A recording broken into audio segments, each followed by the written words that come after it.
Hello प्यारे बच्चों, नमस्कार। मैं सागर सहरावत आप सभी का एक बार फिर स्वागत करता हूं लक्ष्य क्लासेस नानौता में। और आज प्यारे बच्चे हम हिंदी की दूसरी क्लास करने वाले हैं, जिसमें हम अपने टॉपिक को आगे बढ़ाएंगे। और हम स्वरों के बारे में पढ़ रहे थे बच्चे, जिसमें हमने बेसिक जो 10 क्वेश्चन या 7 क्वेश्चन जो फर्स्ट वीडियो में मैंने आपको बताए थे वो बहुत इंपॉर्टेंट है। और आज मैंने कहा था कि भाई उन्हीं के बेसिस पे मैं इसकी थ्योरी कंप्लीट करूंगा। उस दिन तो सिर्फ हमने इसके टाइप मतलब लिखे थे या समझे थे कि भाई उत्पत्ति के आधार पर स्वरों के प्रकार कैसे होते हैं, जिह्वा के आधार पर कैसे होते हैं, है ना, होठों की आकृति के आधार पर कैसे होते हैं। तो आज हम लगभग कंप्लीट कर लेंगे टॉपिक को। और अगर आज ना हो पाया तो इसमें एक वीडियो और बन सकती है वर्णमाला में आप लोगों के लिए। तो ज्यादा से ज्यादा 3 वीडियो में आप लोगों का वर्णमाला कंप्लीट हो जाएगा, जो कि एसआई लेवल तक कहीं आप लोगों को एक क्वेश्चन भी छोड़ने के लिए नहीं रखेगा, है ना। तो चलिए बच्चे शुरू करते हैं, देर ना करते हुए। मैं चाहता हूं पहले आप लोग इसका स्क्रीनशॉट ले लें, ताकि आप लोगों को बाद में क्वेश्चंस करने में आसानी रहे प्यारे बच्चे, है ना। ताकि आप लोग जो नोट्स बनाए, मैं उम्मीद कर रहा हूं ले लिया होगा स्क्रीनशॉट आप लोगों ने, तब आप लोगों को अच्छे से दिखाई देगा। अच्छा, जिन बच्चों के कमेंट आ रहे हैं कि सर अभी दिखाई नहीं दे रहा है, तो प्यारे बच्चे मैं अपने फोन से ही वीडियो शूट कर रहा हूं, अभी कैमरा अवेलेबल नहीं है। तो कृपया कर आप लोग वीडियो को डाउनलोड कर लें। उसमें जो आप लोगों का नेट कंजम्पशन है वो बहुत कम होगा और वो बहुत अच्छे से दिखाई देगा, बहुत क्लियर दिख रहा है डाउनलोड होने के बाद में। ठीक है, चलिए मैं शुरू करता हूँ प्यारे बच्चे। मेरी बातों को ध्यान से समझना, लिखा हुआ आप लोगों के पास स्क्रीनशॉट में आ गया। अब जो मैं बोल बोल के आप लोगों को समझा रहा वो बात इंपॉर्टेंट है, वो ध्यान से समझो।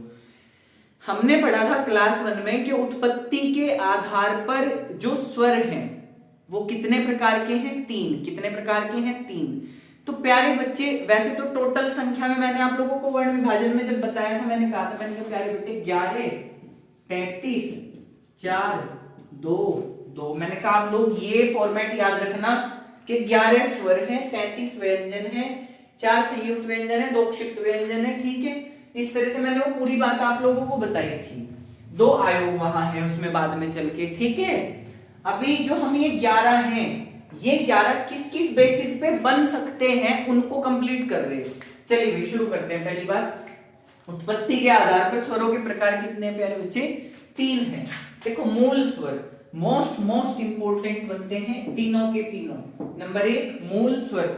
मूल स्वर को अन्य नामों से भी जाना जाता है, जैसे मैंने लिखा हुआ है मूल स्वर, फिर लघु स्वर, फिर क्या लिखा हुआ है? ह्रस्व स्वर।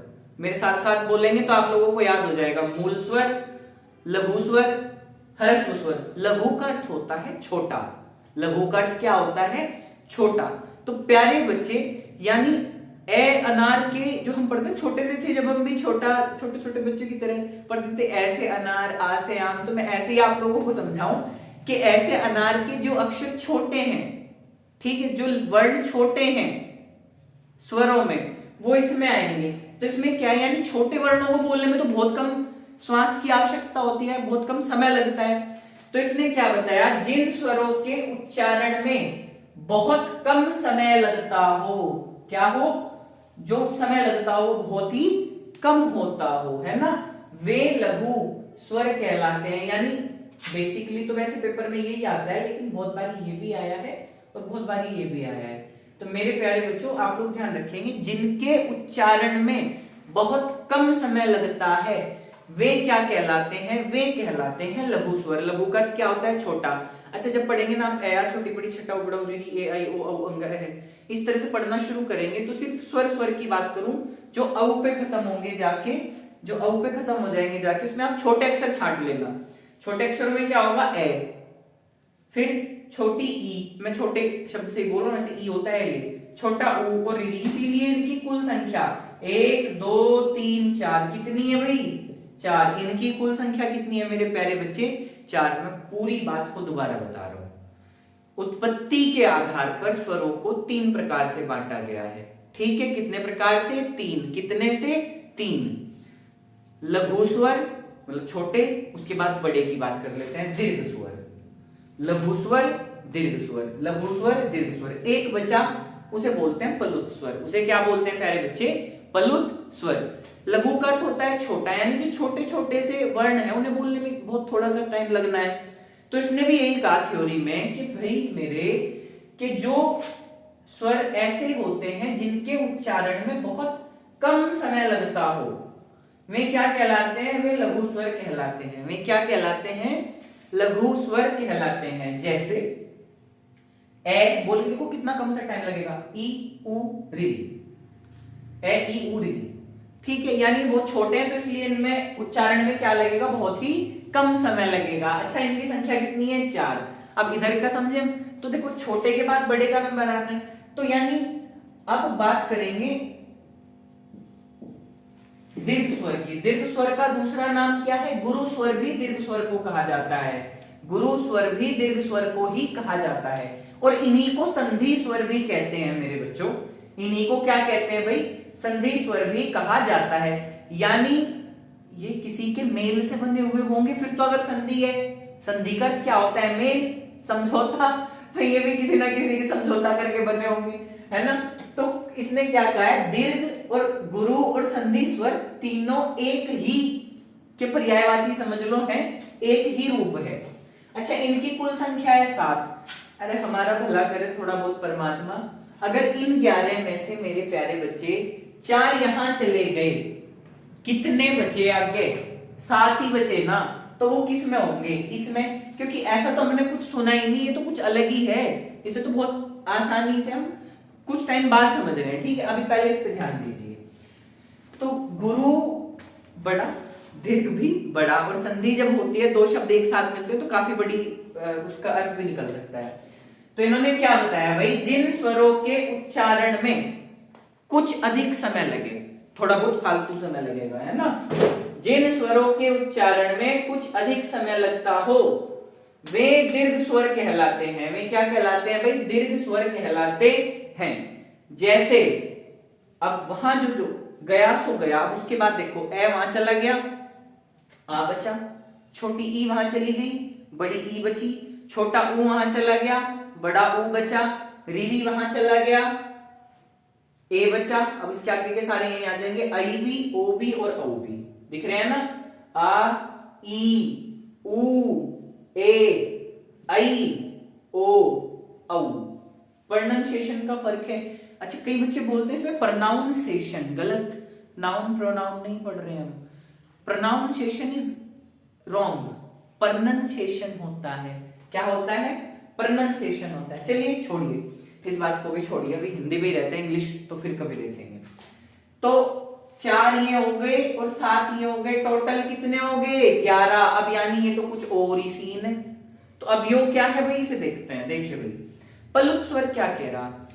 देखो, कुछ वाक्यों को ना या कुछ शब्दों को हम बहुत लंबा सा खींच के बोलते हैं। जैसा किसी को आवाज लगाई कि अरे भाई राम, है ना। जैसा हम बोलते हैं ना, ध्यान लगाते हैं ईश्वर का और करते हैं ओम। तो जो शब्द या जो वर्ण खींच के बोला जाए, ठीक है, जिसको हम थोड़ा खींच के बोलते हो, पलुत स्वर होता है। ठीक है, अगर स्वर है तो स्वरों में बोला जाएगा, ठीक है, क्योंकि देखो ओ स्वर है तो पलुत स्वर है, ठीक है, अगर इसी को खींच के बोल देंगे। तो इसने क्या कहा? जिनके उच्चारण में दीर्घ स्वरों से भी ज्यादा समय लगता हो, दीर्घ स्वरों से भी ज्यादा समय लगता हो, वे क्या कहलाएंगे? वे पलुत स्वर कहलाएंगे। क्या कहलाएंगे? पलुत स्वर कहलाएंगे। जैसे कभी नाम जप करते हैं लोग तो कहते हैं राधा, तो लंबा सा नाम खींच देते हैं, है ना। जैसे राम और तो ये क्या है? जिनको हम थोड़ा खींच के बोलते हैं, स्वर है इसलिए क्या बोलते हैं? देखो, उन्हें बोलते हैं पलुत स्वर। अब मैं मानता हूं यहां तक की बात आप लोगों को समझ में आ गई। अभी मैंने क्या बताया? दीर्घ स्वर के बारे में हम जिक्र कर रहे थे इससे पहले, और हमने वहां पे पढ़ा कि भाई दीर्घ स्वर को गुरु स्वर भी कहते हैं, गुरु का अर्थ भी बड़ा है, और संधि स्वर भी इसी को कहा जाता है। तो संधि स्वर का मतलब ये हो गया कि ये एक से ज्यादा से मिलके बने हुए भाई, है ना। तो फिर इसीलिए अब पता तो चले वो है कौन कौन जो मेल कर करके बने हुए। तो भाई प्यारे बच्चे, दीर्घ स्वर को भी 2 भागों में बांटा हुआ। दीर्घ स्वर भी कितने भागों में? 2 में। दीर्घ भी 2 में। दीर्घ में क्या क्या है? एक तो है सहजातीय, एक क्या है? सहजातीय। दूसरे क्या है? संयुक्त स्वर लगा लियो भाई इनके सामने, सहजातीय स्वर और यहां लिख लियो संयुक्त स्वर, ठीक है, ताकि आप लोगों को मतलब कंफ्यूजन ना हो। सहजातीय स्वर देखो, सहजाति, सह का मतलब होता है एक जैसा, यानी सहजाति यानी एक जैसी जाति के, सहजाति मतलब एक जैसी जाति के, यानी जो एक जैसों से मिलकर बन रहे हो। और संयुक्त स्वर जो इधर उधर के, या विजाति पद भी बोल सके, ऐसे विजातीय भी बोल सके, जो इधर उधर से कहीं से बन गए हो मिलजुल के।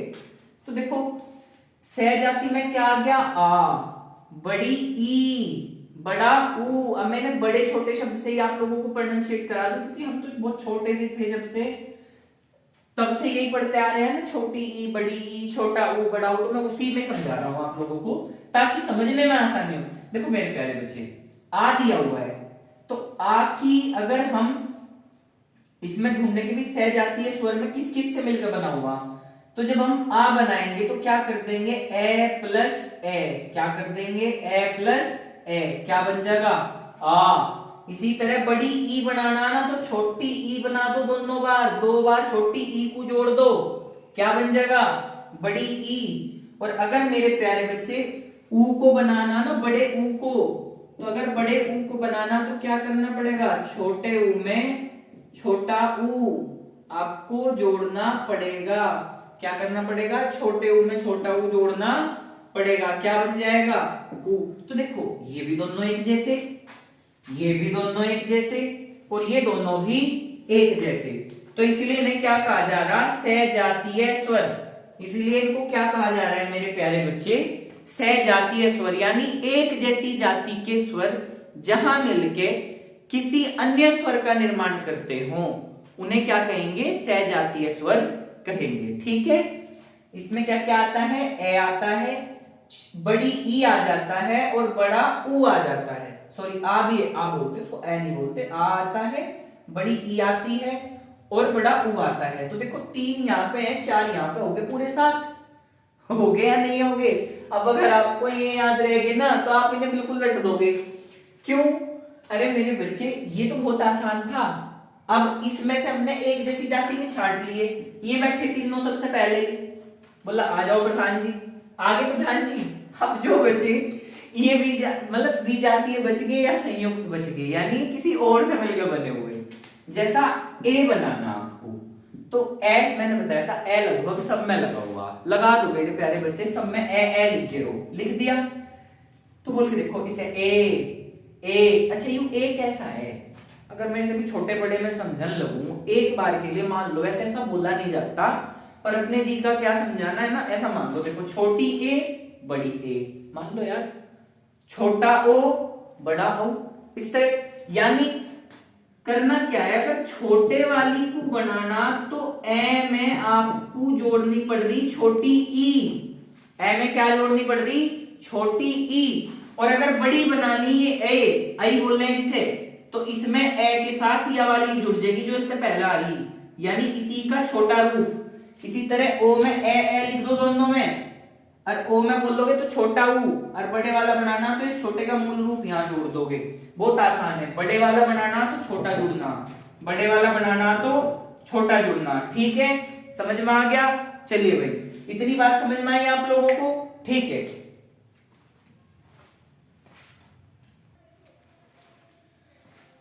तो भाई प्यारे बच्चों आगे शुरू करते हैं। इसी में फिर नेक्स्ट जो है वो क्या है, जिह्वा के आधार पर स्वरों के प्रकार, और उससे नेक्स्ट क्या है मेरे प्यारे बच्चे, मुंह खुलने के आधार पर स्वरों के प्रकार। चलो जीभ के आधार पर समझते हैं प्यारे बच्चे। अच्छा, जीभ के आधार पर स्वरों के प्रकार लगभग अगर थ्योरी में पूछा जाए तो कितने होंगे, 3 ही प्रकार के होंगे भाई, जिसमें आ जाएंगे अग्र भाग से बोले जाने वाले, जो जीभ के अगले भाग से बोले जा, मध्य भाग से बोले जाने वाले, और पश्च भाग से बोले जाने वाले, पीछे वाले हिस्से से, ठीक है। इतनी बात तो आप लोगों को समझ में आ गई होगी कि जीभ से बोले जाने वाले जो स्वर हैं वो 3 ही प्रकार के होते हैं, अग्र, मध्य और पश्च, ठीक है। इतनी बात आप लोगों को बहुत अच्छे से क्लियर होगी। तो चलिए शुरू करते हैं मेरे प्यारे बच्चे। अच्छा, आप लोग ना पहले एक बार इसका स्क्रीनशॉट ले लो ताकि लिखने में फिर आप लोगों को आसानी हो गई। जो बच्चे नोट्स बना रहे वो अपना आराम से लिख पाएंगे। मैं उम्मीद कर रहा आप लोगों ने स्क्रीनशॉट ले लिया होगा। अब आप लोग सिर्फ समझें ध्यान से, है ना।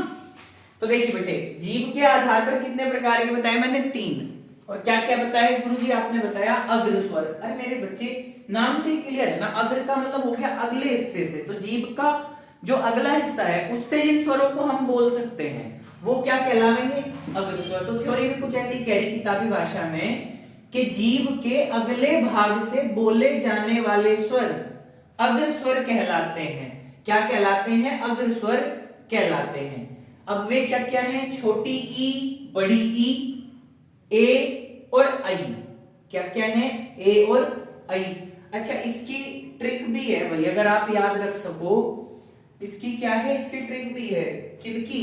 अग्र स्वरों की। ठीक है, तो क्या करेंगे इसमें? इसकी ट्रिक बना लियो, अग्रीय। अग्रीय बच्चे, बस ये एक बात आप लोग याद रख लियो, अग्रीय आप लोग उड़ा दोगे से पेपर में। अग्र से मतलब हो गया अग्र स्वर। अग्र से मतलब क्या हो गया? अग्र स्वर। मात्रा कहीं की? ई की। मात्रा कहीं की या ई की? छोटी बड़ी बोल जाइयो। मात्रा कहीं की? ई की। तो दोनों ई, छोटी बी और बड़ी बी, दोनों ई आवेगी, छोटी बी और बड़ी बी।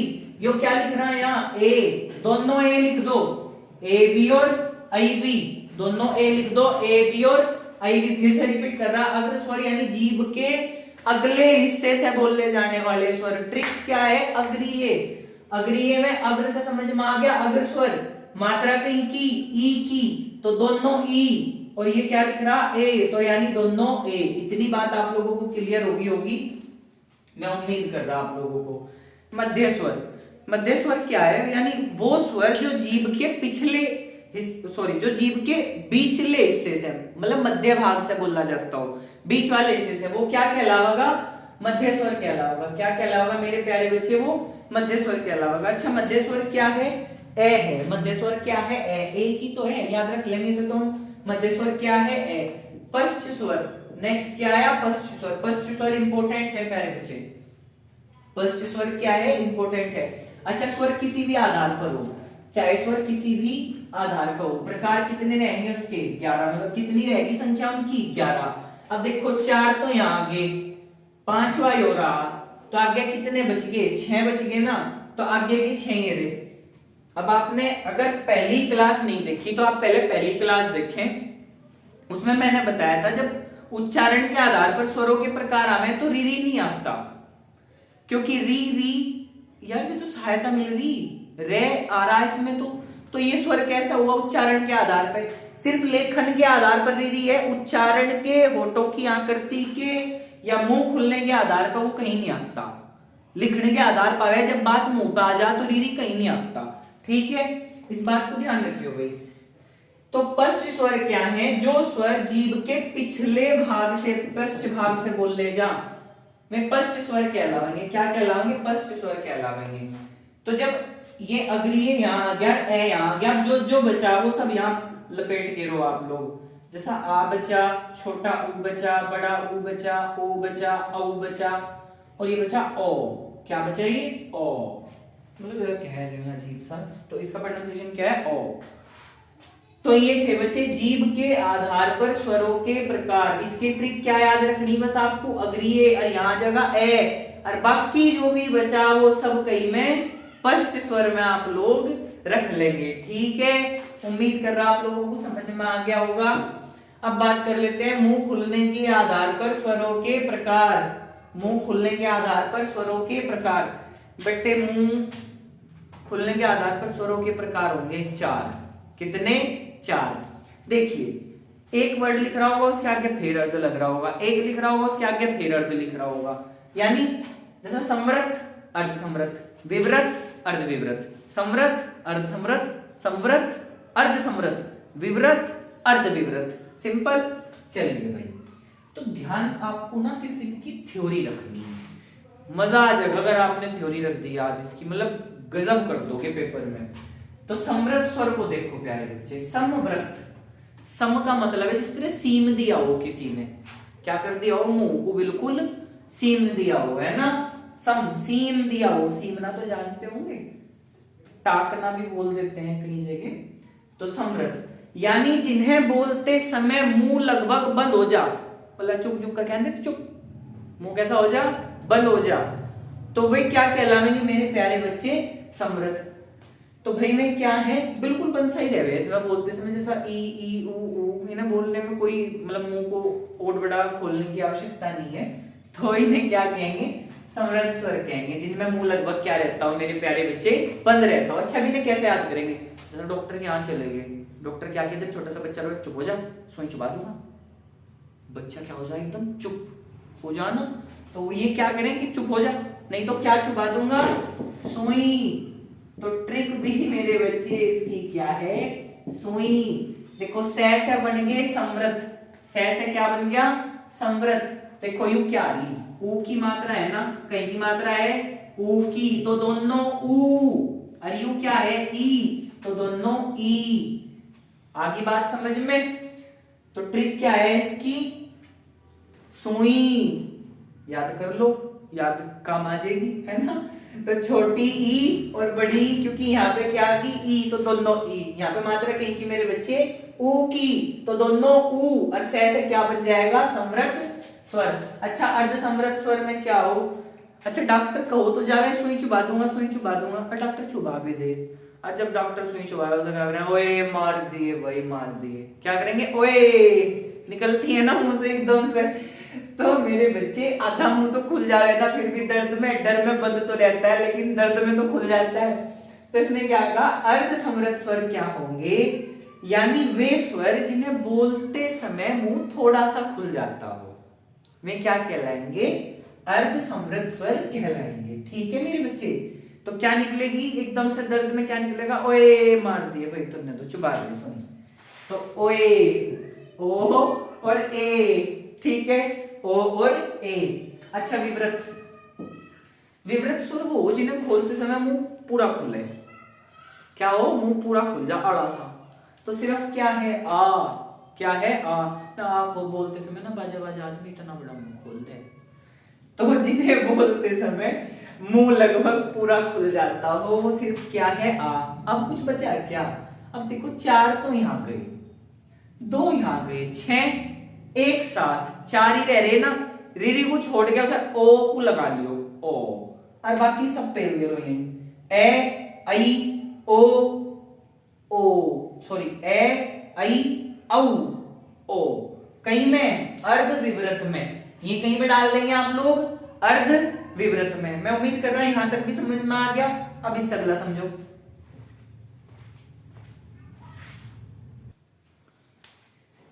चलो भाई बच्चों, वर्णमाला में स्वरों का यो आखिरी हिस्सा रह गया। एक वीडियो और बननी है इस पे, जिसमें हम सिर्फ व्यंजन पढ़ेंगे। आज हम स्वर कंप्लीट कर लेते हैं।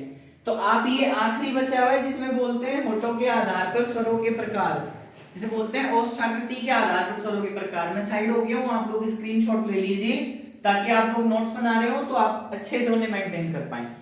तो मैं उम्मीद करता हूं मेरे प्यारे बच्चे। अच्छा, इसमें ना मैं याद कराने का बिल्कुल आपको एक देसी सी बात बताऊं। ईश्वर ने होंठ कितने दिए हैं? 2, है ना? तो ईश्वर की कृपा से ये स्वर भी 2 ही भागों में बटे हुए हैं। इसे बोलते हैं वृत्तमुखी और इसे बोलते हैं आवृत्तमुखी। ठीक है, एक को बोल देते हैं वृत्तमुखी और दूसरे को बोल देते हैं आवृत्तमुखी। ठीक है, वृत्तमुखी का मतलब जिनके उच्चारण में जो होंठ है वो स्वर बन, मतलब वृत्त बनाए, बिल्कुल गोल हो जा, है ना, ओ बनाए बिल्कुल, तो वो क्या कहलाएंगे? वृत्तमुखी बनाएंगे। अंगली फेर फेर के देख लियो अपने होठों को, जिसमें बन जाएगा। ठीक है, वृत्तमुखी स्वर में क्या होगा? जिनका उच्चारण करते समय होंठ वृत्त बनाए, वे स्वर क्या कहलाएंगे? वृत्तमुखी स्वर कहलाते हैं। वे क्या कहलाते हैं? वृत्तमुखी स्वर कहलाते हैं। अच्छा, ये मैंने फिर भी बताया था, चाहे वे कितने भी हों, किसी भी प्रकार में डिवाइड हो, संख्या क्या रहनी है उनकी? 11। संख्यात्मक रूप में क्या रहने हैं वे? 11। तो देखो बेटे, बोल बोल के देखियो, मैं तो मुंह घुमा के बोल रहा ताकि आप लोगों को ना दिखाई दे। आप लोग भी, मैं भी नहीं देख रहा, आप लोग भी बोलिएगा। ठीक है, ऊ, होठ पे हाथ फेर फेर के देख लियो, बिल्कुल वृत्त बनेगा, सूर सा मुंह हो जाएगा। औ, ओ, औ, ओ। फिर से रिपीट कर दो। छोटा ऊ, बड़ा ऊ, ओ, औ, ओ। फिर इन्हें बोल दो, इनमें कुछ भी नहीं होता। यानी आवृत्तमुखी, जिन्हें आ का मतलब होता है नहीं बनता हो, नहीं बनता हो वृत्त, यानी जिनके उच्चारण में होंठ व्रत न बनाए। क्या बताया? जिनके उच्चारण में होंठ व्रत न बनाए आवृतमुखी स्वर कहलाते हैं। उदाहरणार्थ जो बच्चे वो सभी सी में आ जाएंगे, जैसा ए आ छोटी बड़ी ए और आई, ए आ छोटी बड़ी ए और आई जोड़ लेना वही ने। इधर है ये 5 और इधर मिलेंगे फिर ये 6, तो 6 ये और 5 ये, टोटल हो जाएंगे 11। कोई आपसे पूछे वृत्तमुखी कितने, नुको 5, आवृत्तमुखी कितने, नुको जी 6। तो मेरे प्यारे बच्चों जल्द ही वर्णमाला की आखिरी क्लास भी अपलोड होगी जिसमें हम व्यंजनों को कंप्लीट कर रहे होंगे। तब तक के लिए नमस्कार, धन्यवाद। आप लोग इस क्लास को जब तक देखते रहे, समझते रहे। ठीक है भाई बच्चे, ध्यान रखें। नमस्कार।